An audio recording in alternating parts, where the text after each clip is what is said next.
E como é que as leis podem fortalecer a inclusão racial no mercado de trabalho? Pois é, buscar respostas para essa pergunta é o desafio da terceira edição do São Paulo Diverso. O encontro vai reunir empresas, o setor público e também a sociedade civil para discutir formas de inclusão no mercado de trabalho. O encontro é promovido pela Secretaria Municipal de Promoção da Igualdade Racial. E para falar com a gente sobre esse assunto, o próprio secretário municipal de promoção da igualdade racial, Maurício Pestana, traz detalhes para a gente. Oi, secretário, sempre um prazer recebê-lo. Boa tarde. É um prazer estar aqui novamente no Repórter São Paulo. Para falar de um assunto tão importante, né? Inclusão racial no mercado de trabalho. O que vocês pretendem fazer nesse evento que acontece em novembro, não é isso? Dia 9 de novembro, né? Eu acho que a inclusão racial no mercado de trabalho é o grande desafio do momento, né? Nós trabalhamos durante muito tempo com a questão da educação, brigamos muito para que os negros pudessem se formar e ir para as universidades. E hoje a gente tem um número muito grande de jovens, de pessoas formadas e o mercado de trabalho. Como é que está? Como é que esse mercado de trabalho vai absorver? Essa é a terceira edição que a gente chama muitas empresas, a gente chama o setor público, chama a sociedade civil para discutir esses temas. O que muda da edição do ano passado para cá? Eu diria que desde o primeiro, a grande questão é como incluir.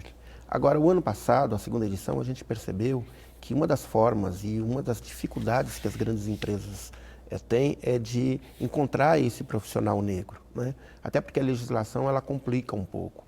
Então, você tem muitas empresas que elas gostariam, empresas que têm programa de ação afirmativa, e elas gostariam de estar dando cargos para negros, mas como encontrar esse negro, já que a legislação complica um pouco? Você não pode colocar, olha, eu estou precisando deste profissional que seja negro. Então, o que a gente fez? Esse terceiro a gente quis chamar juristas, pessoas especializadas, também chamamos grandes CEOs de empresas, então vem aí a presidente do Magazine Luiza, presidente do Grupo BAE, presidente do Carrefour, enfim, vários CEOs de empresas para dizerem quais são as dificuldades e como é que eles estão driblando essas dificuldades para ter nas suas empresas uma maior inclusão de negros. Falaram um pouco dos programas de ação afirmativas nessas empresas. E chamamos os juristas também, olha, como é que a legislação pode ajudar nesse sentido. E como é que a secretaria está acompanhando isso?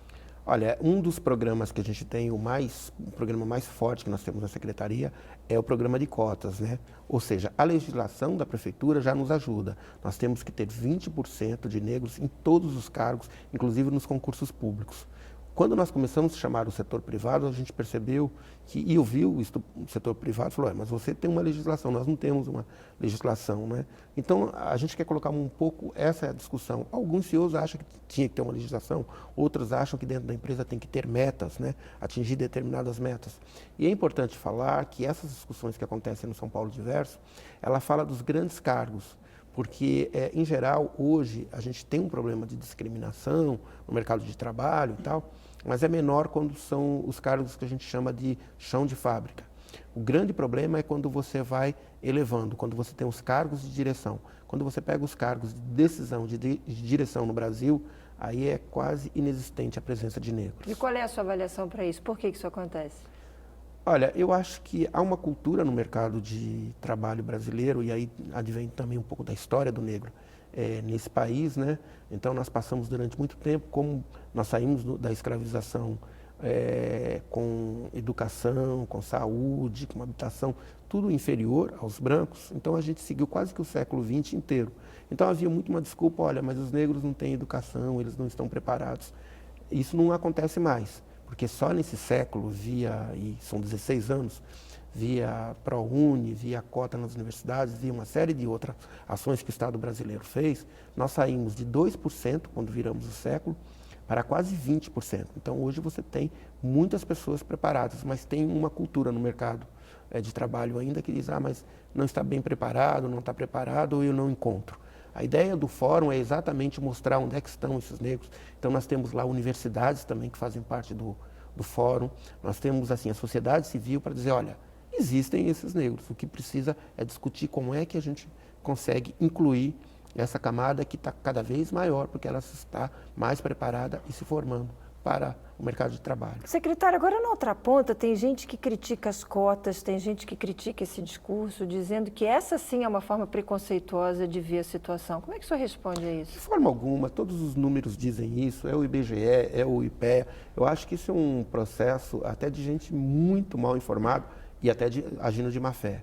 Veja bem, o século XX, que eu chamo o século da exclusão, em todos os textos, eu sou jornalista, eu coloco como século XX, o século da exclusão.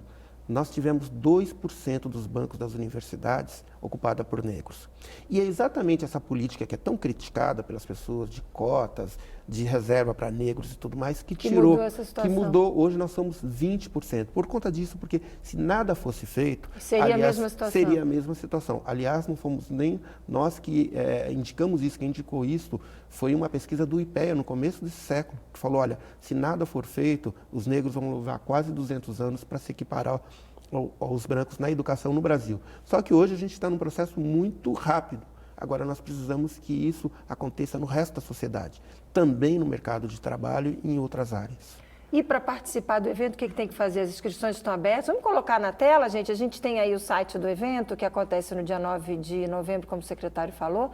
Tá aí, ó. Vamos deixar um tempinho para quem tem interesse no assunto copiar. E aí, o que faz? Pode fazer a inscrição pelo site? Entra no site, se inscreva e tem que ser rápido, porque o primeiro fórum a gente fez, era para 100 pessoas.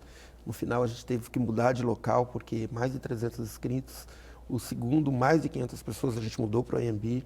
E esse terceiro, a gente está no AMB novamente, mas as vagas são para 600 pessoas, então são os primeiros que se inscreverem. E é muito importante porque as pessoas vão ter contato lá com CEOs, com profissionais negros, com rede de profissionais. Então, ela vai entender um pouco como é que esse mercado está discutindo a questão de inserção do negro no mercado de trabalho. O senhor falou poder público, sociedade civil, quer dizer, a quem de fato interessa? Quem está em casa agora nos acompanhando? Que tipo de público o senhor acha que tem interesse por participar? Eu acho que principalmente esse profissional que está querendo entrar no mercado, esse profissional que está preparado, que sente também a discriminação e não são poucas as pessoas, elas precisam entender um pouco como é que esse processo se dá e quem são as empresas que estão querendo acabar com isso. Porque essas empresas, todas elas estão em São Paulo. Aliás, o primeiro São Paulo Diverso teve a presença de mais de 100 empresas e esse agora mais de 150 empresas já se inscreveram para o São Paulo Diverso. Que maravilha, a gente com certeza vai estar lá acompanhando. Agradeço sempre a presença do senhor aqui. Sucesso, até uma próxima oportunidade.